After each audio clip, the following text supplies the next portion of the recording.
What I want to talk about next is back to these two important concepts, initial margin and maintenance margin.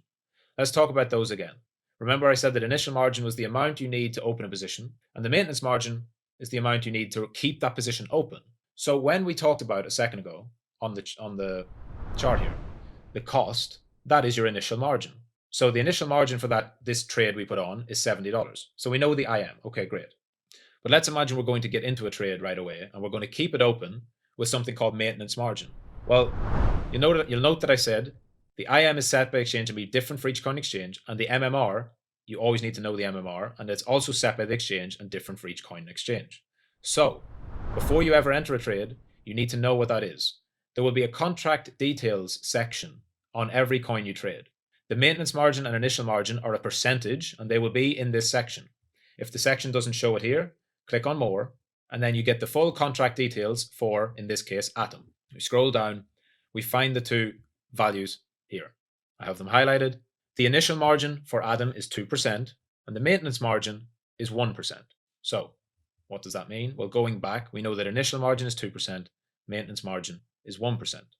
So when we're in the trade, we need to have 1% of the total notional value available in order to continue in that trade. Let me explain it through an actual live trade.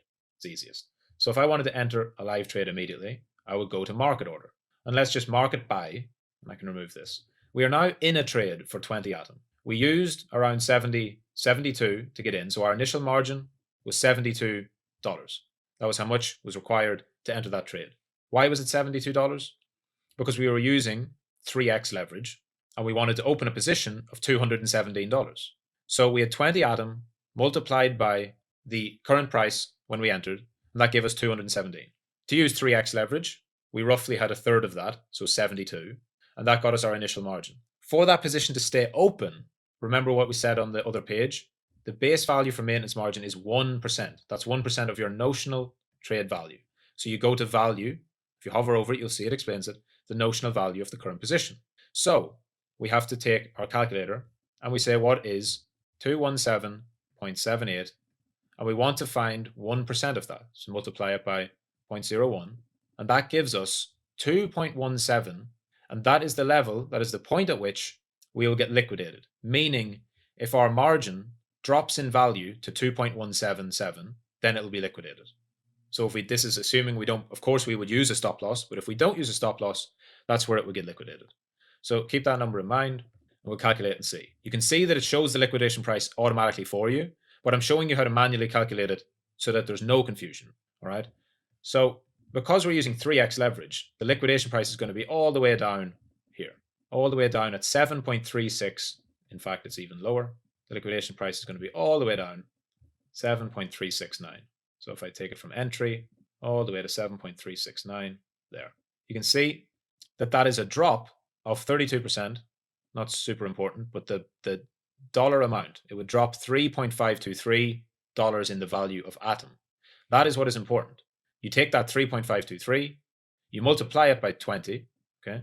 3.523 multiplied by 20, remember this 2.17, 3.523 times 20 equals 70.46. And if you take that away from the initial margin, which is the 72.68.6804, that gives us around 2.22. Remember what our maintenance margin was?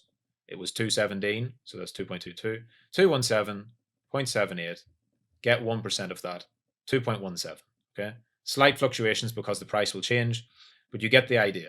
That is how your liquidation point is calculated. It is about your maintenance margin. Now I want to explain that one last time, but using an example with higher leverage, all right? Because that is where it really gets into risky territory, and this is where students get things wrong because they try to use too much leverage. So if we wanted to open a 50x position, the most that it allows, with 20 atoms still, and we go long. So we enter that trade. Now we want to look, where would our liquidation price be? Well, we can see our liquidation price is 10.773.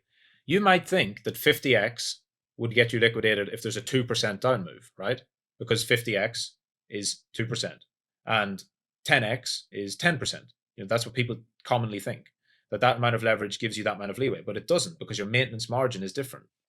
So Now look, because we opened a 50x position, our position margin is only 4.4803, but our maintenance margin is the same. It's still 217.62 multiplied by 1%. So we still have 217.62 times 0.01. We still only have 2.176 in terms of position margin. So if we have 4.4803 taken away from 2.17, so I'm going to take it away, 4803, that's going to go minus. If it goes down by 2.30, we get liquidated. Our position margin can only go down that much. If you have 20 atoms and it can only go down by 2.3, that's going to show you, dividing one by the other, how far you can move in dollar terms. So you would take 2.3041, divide that by 20, and that gives you 0.115. So we have a 0.115, we have 11 cents of price movement in atom before we get liquidated. So we get 11.5 cents from our entry, and that is where we would be liquidated. See here, 11.4, basically the same. But look, it's a 1% move. So by understanding maintenance margin, especially with high leverage, it helps you to realize that a 50x position does not give you 2% of room, like people think. A 10x position does not give you 10% room. Just because you're borrowing 10 times the amount doesn't mean that you have 10% of room. You probably have 9%. But the more you increase leverage, the more that amplifies. If you take 50x leverage, which is borrowing 50 times from the exchange, you might think that gives you 2%. But no, in reality, it only gives you 1%. That is why novice, inexperienced traders get liquidated. They don't understand maintenance margin. It is different for every coin. You have to check every coin you're trading. It is different. So you must calculate the maintenance margin rate and understand it. Now, if that confused you, don't worry. You can watch it again, slow it down, pause it, take notes, but also understand that the exchanges do a lot of this for you. I didn't need to do all that calculation. I could have just looked at the liquidation price and seen that. Or if you want to do that before you enter the trade, most exchanges will have a calculator for it. So let's imagine you go to the calculator and you go to the lick price before you enter, and you say, okay, I wanted to open a fixed 50x leverage on Atom, and I wanted to buy 20 Atom, and I wanted to buy it at the price. So the price we bought it at was 10.89. It would then tell you before you enter. It tells you before you enter, your liquidation price will be 10.781.